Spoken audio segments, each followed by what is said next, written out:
500 పైన ఏనుగులు ఇలాంటి చెక్కేసి ఉంటుంది. మొత్తం టోటల్ డిఫరెంట్ ఉంటుంది. ఏదైనా సరే సేమ్ ఉండవంట. గోపురం పైన వేస్తే వెయిట్ ఎక్కువ అవుతుందని ఇప్పుడు లైట్ వెయిట్ రాయితో చేశారని చెప్తుంటారు. ఇక్కడ రాళ్ళు తీసుకొచ్చి చెప్తారు అన్నట్టు.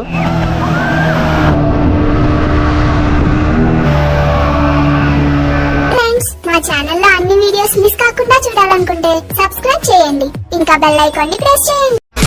Hi hello, welcome to my channel. This is AN moto vlogging. First of all అందరికీ గుడ్ మార్నింగ్. ఇప్పుడు నేను వరంగల్లో ఉన్న రామప్ప దేవాలయంకి అయితే వచ్చా. దీని గురించి టోటల్గా మీకు ఎక్స్ప్లెయిన్ చేస్తా. టెంపుల్ ఏంటంటే ఇక్కడ వెనకాల సైడ్ ఉంది, ఇక్కడ బ్యాక్ సైడ్ ఉంది టెంపుల్. మీకు కంప్లీట్గా దగ్గర చూడండి. ఇక్కడ నుంచి లోపలికి వెళ్ళాలి. ఇప్పుడు ఇట్లా లోపల పంపిస్తలేరు. ఇప్పుడు ఏంటంటే ఇట్లా సైడ్ నుంచి లోపలికి వెళ్ళాలి. మనం యాక్చువల్గా ఇక్కడ నుంచి లోపలికి వెళ్ళాలి, ఇట్లా పంపిస్తలేరు. ఇప్పుడు ఇక్కడ నుంచి టెంపుల్ లోపలికి అయితే వెళ్ళబోతున్నాము. ఇక్కడ నుంచి లోపలికి వెళ్ళాలి. నేను టోటల్గా ఎక్స్ప్లెయిన్ చేస్తాను. దీని ఎదురుగా మళ్ళీ ఇంకోటి ఇక్కడ నంది విగ్రహం ఉంటుంది లోపల, అది కూడా చూద్దాము. ఫస్ట్ ఏంటంటే లోపలికి వెళ్దాం. లోపలికి వెళ్ళే కొద్దీ మనకి చూడ్డానికి అయితే చాలా బాగుంది. చూడొచ్చు, ఈ గుడి మొత్తం చెక్కిన శిల్పి పేరు ఏంటంటే శ్రీ రామప్ప శిల్పి. రామప్ప శిల్పి అనే శిల్పి చెక్కారంట. అసలు ఎంత అందంగా చెక్కారు చూడండి. ఇది చూడ్డానికి అయితే చాలా బాగుంది. ఇక్కడ రీసెంట్గా ఒక షార్ట్ ఫిలిం షూటింగ్ జరిగింది. ఇక్కడ చూడొచ్చు ప్రతి ఒక్కటి ఎంత నీట్గా చెక్కారో. మన ఎదురుగా కనిపించేది అక్కడే శ్రీ పవిత్రమైన శివలింగం అయితే ఇక్కడ ఉంది. ఇక్కడ చూడొచ్చు మొత్తం పాలరాయితో చేసిన శివలింగం, అది చాలా పవిత్రము. ఆ శివలింగంకి అయితే మనం వీడియో అయితే తీయొద్దు. ఇక్కడైతే వీడియో తీయడానికి ఎలవ్ లేదు. మనమైతే ఇప్పుడు లోపలున్న శివలింగం అయితే మనం వీడియో తీయడానికి అయితే ప్రతి ఒక్కటి ఎంత అందంగా చెక్కారో చూడొచ్చు. అసలు చాలా అంటే చాలా అందంగా చూశారు. అసలు మనం కెమెరా కంటే డైరెక్ట్ మన కళ్ళతో చూస్తే ఇంకా చాలా బాగా అనిపిస్తుంది. కెమెరాలో ఏంటంటే అంత ఎగ్జాక్ట్లీ కనిపిస్తలే, కానీ మనం డైరెక్ట్ కళ్ళతో చూస్తాం కదా, చాలా బాగా అనిపిస్తుంది. చూడవచ్చు ఇంత నల్ల రాయిని కూడా ఎంత అందంగా చెక్కారో. అప్పట్లో ఇంత టెక్నాలజీ ఎట్లా యూజ్ చేసినారో ఏందో అంత ఐడియా లేదు, కానీ చెక్కడం అయితే అసలు ప్రతి ఒక్కటి చాలా చాలా అందంగా అయితే చెక్కారు. మీరు చూడొచ్చు ఒకసారి, చూడండి ఎంత అందంగా ఉందో. చిన్న చిన్న చెక్కడాలైనా సరే అసలు చూడ్డానికైతే అసలు ఎలా చెక్కారో నాకైతే అర్థం కాలేదు. కానీ ఈ గుడి ఎలా కట్టాలి ఏందనేది టోటల్ మనకి ప్లానింగ్ ఏంటంటే రామప్ప అనే శిల్పి మాత్రం ప్లానింగ్ ఇచ్చారంట. దానివల్ల గుడి అయితే లోపలైతే చాలా పెద్దగా ఉంది. అసలు విశాలంగా అయితే చాలామంది పట్టేటట్టుంది గుడి లోపలైతే. ఇప్పుడు జనాలు కూడా చాలామంది వస్తున్నారు ఇక్కడైతే, ఎక్కడొక్క నుంచో చూడ్డానికైతే ఉంది. అంత బాగుంది ఇక్కడ టెంపుల్ అయితే. ఇప్పుడే దర్శనం కంప్లీట్ అయిపోయింది. దర్శనం కంప్లీట్ అయిపోయిన తర్వాత లోపల శివుని అయితే తీయొద్దన్నారు. మేమైతే బయటకు వచ్చేసాం. ఇదైతే లోపల.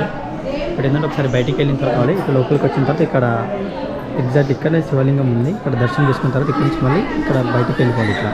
ఇక్కడ ఉన్న ఏనుగులు ఏంటంటే ఇట్లా టెంపుల్ చుట్టూ ఉంటాయంట. అంటే ఈ దిశకి మనం నడుచుకుంటూ వెళ్ళాలని ఇట్లా చూపిస్తున్నట్టు అంటది. ఇక్కడ ఉన్న ఏనుగులు ఏంటంటే అంత శిల్పాలంతా ఒకటే విధంగా ఉండదు, అన్నీ వేరే వేరే డిఫరెంట్ ఏనుగులు ఉంటాయి. ఇది 500 పైన ఏనుగులు ఇలాంటి చెక్కేసి ఉంటుంది. మొత్తం టోటల్ డిఫరెంట్ ఉంటుంది. ఏదైనా సరే సేమ్ ఉండవంట. అంతా ఈ సైడ్ మాత్రం ఉంటుంది. చూడవచ్చు ఒకసారి. నెక్స్ట్ పైన మనం ఒకసారి చూద్దాం. పైన చూసినట్టయితే ఇక్కడ ఈ గోపురం చూడవచ్చు పైన ఒకసారి.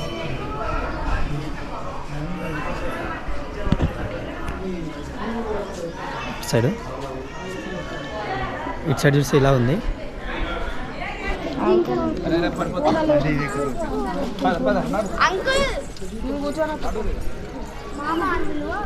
మొత్తానికి అయితే బయటికి వచ్చేసినాము. ఇప్పుడు ఎగ్జాక్ట్లీ ఏంటంటే ఏ దేవుడు ఉంటాడో ఆ దేవుని పేరు పెడతారు కదా, ఇక్కడ అట్లా కాదు. ఇది శ్రీ రామప్ప టెంపుల్. ఇది రామప్ప అంటే అంతకుముందు ఈ టెంపుల్ని చెక్కిన శిల్పి ఏంటంటే రామప్ప అంట. అందుకే ఆ టెంపుల్ చెక్కారని ఈ టెంపుల్ పేరు రామప్ప టెంపుల్ అని పెట్టారు. ఇంకోటి దీంట్లో ఉన్న శివలింగం పేరు ఏంటంటే శ్రీ రామలింగేశ్వర శివలింగం. అందుకే రామప్ప టెంపుల్ అని పెట్టేశారంట అంటారు. ఇప్పుడు ఇక్కడ చూసిన అంతా ఇది ఎగ్జాక్ట్లీ ఇక్కడ ఉన్న రాయి. ఇక్కడ పైన ఉన్న రాయి మాత్రం ఇది వాటర్లో వేస్తే తేలుతుందంట. ఎందుకంటే ఇక్కడ అంత పెద్ద రాయి గోపురం పైన వేస్తే వెయిట్ ఎక్కువ అవుతుందని ఇప్పుడు లైట్ వెయిట్ రాయితో చేశారని చెప్తుంటారు. ఇక్కడ మనం తీసుకున్న టెంకాయ ఇక్కడ టెంపుల్ పక్కనే ఇక్కడైతే టెంకాయ అయితే మనం కొబ్బరికాయ అయితే ఇక్కడ పలగొట్టుకోవచ్చు అన్నట్టు. ఇక్కడ శివలింగం చూడొచ్చు, చూడడానికి చాలా పెద్దగా ఉంది. ఇక్కడ బాయ్ చూడొచ్చు ఒకసారి.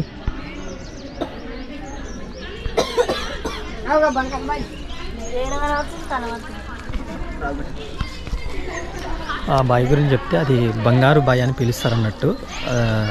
దాని లోపల బంగారం ఉందని చెప్తుంటారు. ఇప్పుడు అది లోపల అంతా వాటర్ ఉంది ఆ బావి లోపల అయితే. ఇక్కడ చూడొచ్చు, ఇక్కడ స్టార్టింగ్లోనే మన ఇక్కడ 4 మొత్తం శిల్పీలు ఉన్నాయి కదా నాట్యం చేస్తున్నట్టు. ఈ ప్రతి ఒక్క శిల్పికి ఏంటంటే అప్పట్లో ముస్లిం వాళ్ళు ఇక్కడ వచ్చి ఆ శిల్పి యొక్క చేతులు లేదా కాళ్ళు ఏదైనా సరే ప్రతి ఒక్క శిల్పిది ఇరగొట్టే వాళ్ళంట. ఇప్పుడు మనం చూడొచ్చు, ఇక్కడ చెయ్యి ఇరిగింది చూడండి. నెక్స్ట్ అక్కడ ఇంకో శిల్పికి కూడా ఇక్కడ కాలు లేదు. అలా మన టెంపుల్ చుట్టూ ఇట్లా శిల్పీలు ఉంటాయి. ఆ ప్రతి ఒక్క శిల్పి ఏదంటే ఇట్లా ఇరగొట్టేశారంట. ఇది టెంపుల్ ఎదురుగానే మనకి నంది వాహనం అయితే ఇక్కడ ఉంది. శివుని వాహనం నంది అయితే ఇక్కడ ఉంది చూడొచ్చు. ఇది ఇక్కడ కూడా చాలా జనాలు ఉన్నారు. ఇది కూడా చాలా పెద్దగా ఉంది చూడ్డానికి కూడా. ఇక్కడ నుంచి ఇక్కడ నంది కనిపిస్తుంది చూడండి, చాలా బాగుంది చూడడానికి కూడా ఎగ్జాక్ట్లీగా.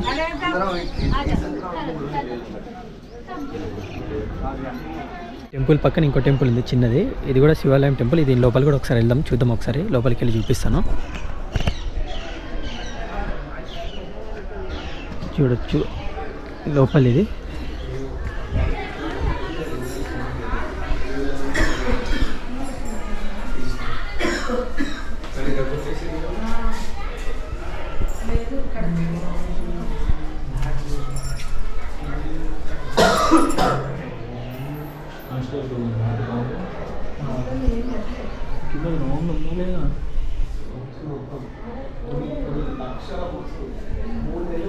ఇలా చిన్న శివలింగం ఉంది, కనిపించింది అనుకుంటా. చిన్నగా ఉంది శివలింగం అయితే. మరి ఆ గుడి అయితే మూసేసినారు, ఎందుకు తెలుస్తుందో తెలియదు కానీ గుడి అయితే మూసేసినారు. అది టెంపుల్ అయితే కాకతీయ కాలం నాటి టెంపుల్ ఇది. మీరు కావాలంటే రండి, రామప్ప టెంపుల్ చాలా ఫేమస్ ఇది. మనకి ఇక్కడ చూడడానికి కూడా చాలా బాగుంది.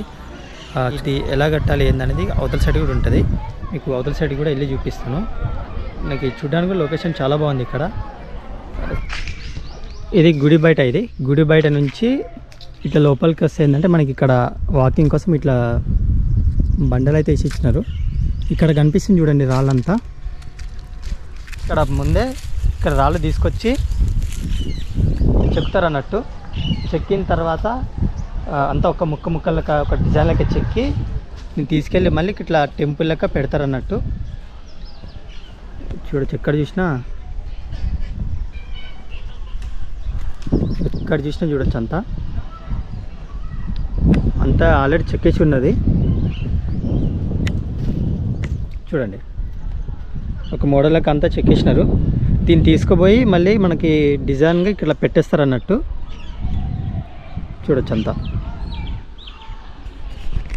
నెక్స్ట్ అక్కడ కూడా ఇక్కడ కొంచెం ముందరికెళ్ళి చూపిస్తాను.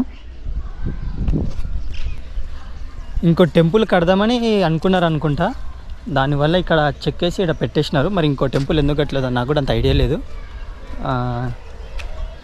ఇక్కడ సగానికి సగం చెక్కినారు, కొన్ని చెక్కలేదు. ఇక్కడ చూడొచ్చు అంతా. చూడండి అసలు చూడడానికి అయితే చాలా బాగుంది. ఇక్కడ చూడండి అంతా చూడొచ్చు. ఇది టెంపుల్ అయితే ఇక్కడ పక్కన ఉంది. ఇటు పక్కన నుంచి జస్ట్ ఇట్లా సైడ్కి ఇట్లా చూస్తేనే కనిపిస్తుంది. ఇక్కడ అంత రాళ్ళు చెక్కేసి ఉన్నట్టు. ఈ ముక్కలు చెక్కి అంతా ఒక దాని మీద ఒక పెట్టేసి ఒక టెంపుల్ అనేది రెడీ అవుతుంది అనుకుంటా. చూడొచ్చు అంతా అదే, ఇక్కడ అంతా అదే. దానికైతే రామప్ప టెంపుల్ నాకు తెలిసింది ఎంతో కొంత మీకు చెప్పిన, నాకు కూడా కంప్లీట్గా ఎగ్జాక్ట్గా తెలియదు. ఇక్కడ నుంచి దగ్గరనే మనకి ఇక్కడ రామప్ప లేక్ ఉంది, అక్కడ వెళ్తాము.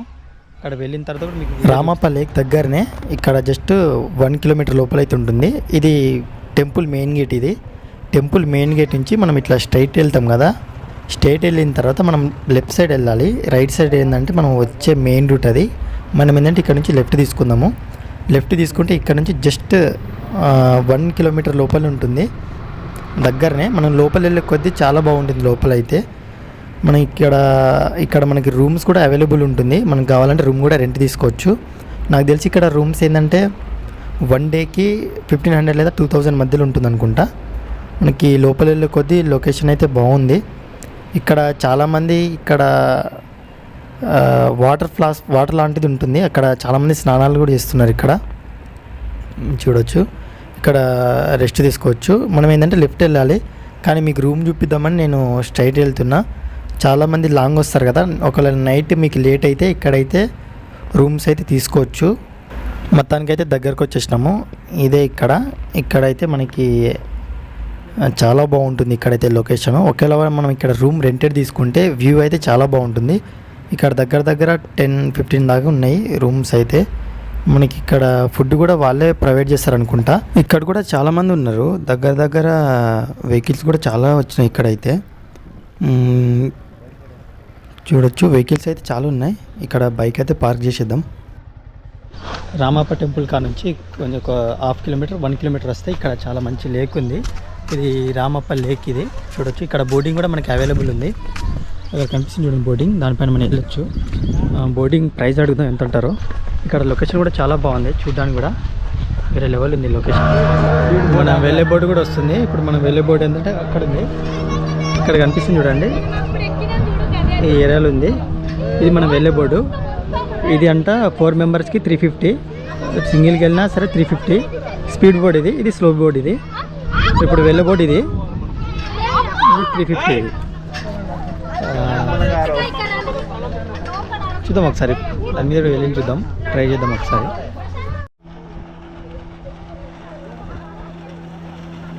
యాక్చువల్గా మేమైతే స్లో బోర్డ్ మీద వెళ్దాం అనుకున్నాం. ఎందుకో ఈ బోర్డ్ చూస్తే నాకు మళ్ళీ స్పీడ్ బోర్డ్ మీద వెళ్ళాలనిపించింది.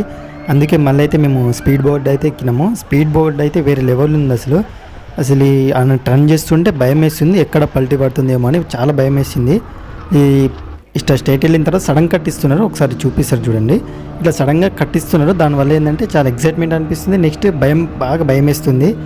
టోటల్ ఇట్లా మొత్తానికైతే ఇట్లా కిందకి టర్న్ చేస్తున్నారు, ఇట్లా భయం వేస్తుంది, ఎక్కడ కింద పడుతుందో ఎట్లా పల్టీ పడుతుందేమో అని చాలా భయం వేస్తుంది. కానీ ఎక్సైట్మెంట్ అయితే వేరే లెవెల్ ఉంది. దీనికంటే స్లో బోర్డ్ కంటే స్పీడ్ బోర్డ్ అయితే బెస్ట్ అనిపించింది నాకైతే. మీరు ఒకవేళ వస్తే స్పీడ్ బోర్డ్ అయితే ట్రై చేయండి. స్పీడ్ బోర్డ్ అయితే చాలా బెస్ట్. మాకైతే వేరే లెవెల్ అనిపించింది. దగ్గర 5 మినిట్స్ అయితే మేము వాటర్లో ఉన్నాము. 5 నుంచి 6 మినిట్స్ అయితే మేము వాటర్లో ఉన్నాము. మొత్తానికైతే వచ్చేసినాము. సూపర్ అనిపించింది మొత్తానికైతే. నా వెనకాల ఉన్న ఆంటీ చూడండి పాపం ఎంత భయపడుతుందో. ఆమె అయితే చాలా భయపడుతుంది, ఎందుకంటే అంత భయం వేస్తుంది. అసలు చూడడానికి కూడా లొకేషన్లో అయితే మనం ఇట్లా వెళ్తున్న కొద్దీ చాలా మంచిగా అనిపిస్తుంది. మేమైతే చాలా ఎంజాయ్ చేసినాము. మీరు వస్తే 100% మాత్రం బోటింగ్ అయితే మిస్ అవ్వకండి. మొత్తానికైతే మేమైతే మళ్ళీ స్టార్టింగ్ దగ్గరికి అయితే వచ్చేసినాము. చాలా హ్యాపీగా అనిపిస్తుంది చాలామందికి. నెక్స్ట్ చాలామందికి భయం కూడా వేసింది. మా పైన అయితే వాటర్ పడ్డదంతా.